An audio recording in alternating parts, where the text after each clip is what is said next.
Film ini adalah garapan sutradara Kim Ki-duk yang katanya sering melahirkan film yang menuai kontroversi dan mengandung unsur spiritual. Kim Ki-duk sendiri menyatakan bahwa lewat film ini dia ingin menunjukkan mengenai rasa bahagia, amarah, penderitaan, dan kenikmatan yang dilalui manusia.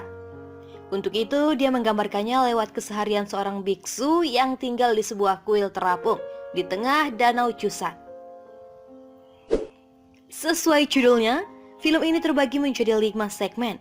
Saat segmen musim semi atau spring, si biksu masihlah seorang anak kecil yang sedang tumbuh layaknya tumbuhan di musim semi. Dia mulai belajar akan kehidupan. Istilahnya sebagai manusia, ia baru mulai merekah di dunia. Kemudian saat musim panas atau summer adalah saat yang sang biksu telah tumbuh remaja dan tentunya punya jiwa dan nafsu yang bergejolak, layaknya saat musim panas tiba. Nafsu tengah membuncah seperti panasnya suasana kala itu. Masa musim gugur atau fall adalah saat dimana sang biksu muda itu tengah masuk ke dalam masa tergelap dalam hidupnya. Jika diibaratkan, mungkin hidupnya saat itu bagaikan daun kering yang berjatuhan di musim gugur. Terlihat tak indah saat menyentuh tanah. Terasa telah mati dan hancur perasaan sang biksu muda ini. Lalu datanglah musim dingin atau winter, di mana biksu itu telah tumbuh menjadi pria dewasa yang berada dalam kesendirian yang begitu dingin menyayat. Berusaha memaknai dan menembus kesalahan masa lalunya, fase ini menunjukkan saat pria telah beranjak dewasa lebih tenang dalam berbuat seperti salju yang perlahan turun. Lalu ditutup dengan kembali ke spring, di saat hidup juga telah mengalami perputaran lagi seperti awal. Semua pasti akan berputar dan punya karma masing-masing. Nah, kalau kamu penasaran tanpa basa-basi, yang basi langsung saja kita mulai rangkuman film spring, summer, fall, winter, dan spring. Dimulai dari spring. Di awal film ini akan menunjukkan kehidupan seorang biksu tua, yaitu Oh Yong Soo-yang, yang memiliki seorang murid yang masih kecil. Si biksu kecil ini adalah anak yang penuh semangat, polos, dan selalu bergembira, meski hidup dalam kesederhanaan dan dikelilingi alam saja. Tapi anak-anak tetaplah anak-anak yang ingin tahu dan suka bersenang-senang dan punya kenakalan. Suatu hari sang guru melihat anak itu mengikatkan batu di tubuh ikan, katak, dan ular. Sebagai hukuman atas perbuatan menyiksa tersebut, sang guru membalasnya dengan mengikat batu saat sang biksu kecil tidur. Dan sebagai hukuman, sang biksu kecil terus mencari semua binatang yang telah dia siksa dengan membawa batunya kemana-mana. Sebuah pelajaran bagus tentang tanggung jawab. Sang biksu kecil berjuang dengan beban di punggungnya melalui hutan dan menemukan ikan terbaring mati di dasar sungai. Katak masih hidup dan berjuang di tempat biksu kecil itu meninggalkannya. Dan ular dalam genangan darah, diduga diserang dan dibunuh oleh hewan lain dan tak bisa kabur. Sang guru memperlihatkan ketika anak laki-laki itu mulai menangis keras melihat apa yang telah dilakukan pada ular itu. Lalu segmen berganti ke summer, di mana biksu kecil itu kini sudah remaja. Dan kuil tempat tinggal mereka kedatangan seorang ibu yang membawa anak wanitanya untuk berobat. Sang guru setuju untuk menerima gadis remaja itu untuk sementara waktu dan ibunya pergi. Bagi sang biksu remaja, wanita adalah hal baru dalam hidupnya.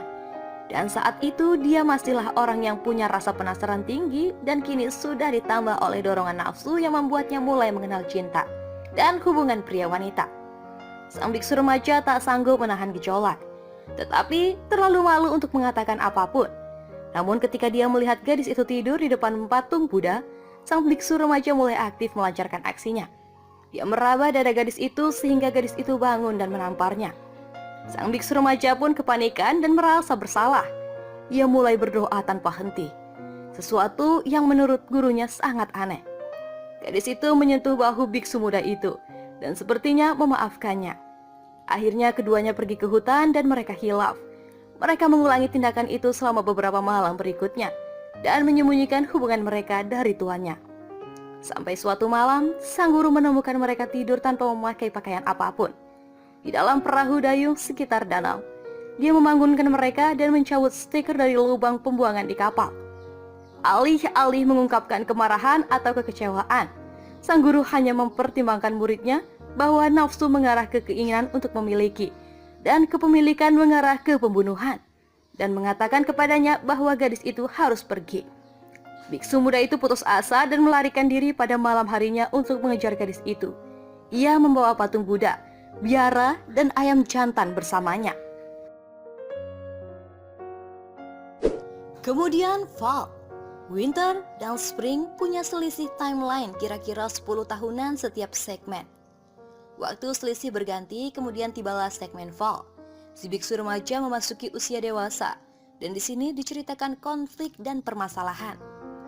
Bertahun-tahun kemudian, selama musim gugur, sang guru mencari perbekalan ke desa setempat, membawa seekor kucing di ranselnya. Secara kebetulan sang guru melihat sekilas cerita tentang mantan biksu muridnya di sekitar surat kabar. Dia dicari karena membunuh istrinya. Ia meramalkan bahwa muridnya akan kembali. Dia pun memodifikasi pakaian biarawan remaja itu dengan tangan. Tak lama setelah itu, sang murid yang sudah jadi dewasa pun muncul dengan penuh amarah dan membawa pisau berlumuran darah yang dia tusuk pada istrinya karena berselingkuh dengan orang lain. Mantan biksu itu pun ingin bunuh diri dan duduk di depan patung Buddha yang baru dikembalikannya. Sambil menunggu kematian, sang guru menemukan dia dan memukulinya dengan kejam, mengatakan bahwa meskipun dia mungkin telah membunuh istrinya, dia tak akan bunuh diri dengan mudah. Dia mengikat muridnya yang berlumuran darah ke langit-langit dan menyalakan lilin untuk perlahan-lahan membakar tali. Biksu tua menggendong kucing di lengannya dengan mencelupkan ekornya ke dalam mangkuk berisi tinta hitam. Muridnya itu akhirnya jatuh dan memulai ingin berobat. Ia memotong rambutnya dan diperintahkan untuk mengukir huruf Cina ke dalam kayu untuk menenangkan hatinya. Dua detektif tiba di biara untuk menangkap si murid. Tetapi sang guru meminta mereka untuk mengizinkannya sampai hari berikutnya untuk menyelesaikan tugasnya. Sepanjang malam ia bekerja dan langsung tertidur setelah selesai dan juga dipengaruhi oleh kehadiran guru yang menenangkannya. Para detektif membantu biksu tua itu mengecat ukiran muridnya dengan warna orange, hijau, biru, dan ungu. Ini tampaknya menenangkan hati mereka juga. Murid itu bangun dan dengan damai dibawa pergi oleh para detektif. Dengan kucing menemani mereka di belakang perahu. Setelah mereka pergi, sang guru tahu bahwa hidupnya akan segera berakhir. Ia pun membangun tumpukan kayu di dalam perahu duyung. Dia menutup telinga, mata, hidung, dan mulutnya dengan kertas, seperti ritual kematian yang sama yang dilakukan oleh muridnya. Dan ia bermeditasi agar dia mati lemas dan terbakar sampai mati.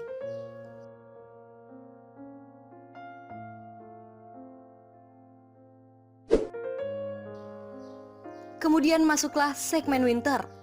Dengan bebas bersyarat, mantan biksu itu sekarang berusia paruh baya dan kembali ke danau ke bekas rumahnya yang telah terapung tak berpenghuni selama bertahun-tahun. Dia menemukan pakaian sang guru. Ditata tepat sebelum kematiannya, dia menemukan sebuah buku tentang sikap meditatif koreografi dan mulai berlatih serta berolahraga dalam cuaca yang membekukan. Akhirnya seorang wanita yang menutupi wajahnya dengan selendang datang ke biara dengan bayi laki-lakinya. Dia meninggalkan putranya dan melarikan diri saat malam hari.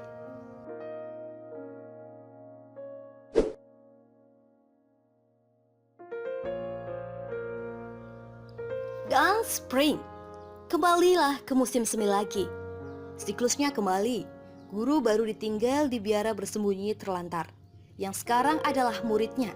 Anak laki-laki itu diperlihatkan menyiksa kura-kura yang merupakan simbol tradisional umur panjang dan ramalan masa depan. Itulah tadi alur cerita film Spring, Summer, Fall, Winter, and Spring. Semua pasti akan berputar dan punya karma masing-masing. Benar-benar sebuah film yang punya makna luar biasa dalam meskipun disajikan dengan sangat sederhana. Hidup manusia memang seperti itu ya. Belajar, melakukan kesalahan, introspeksi, jatuh cinta, patah hati, dan semua tergambar dengan indah.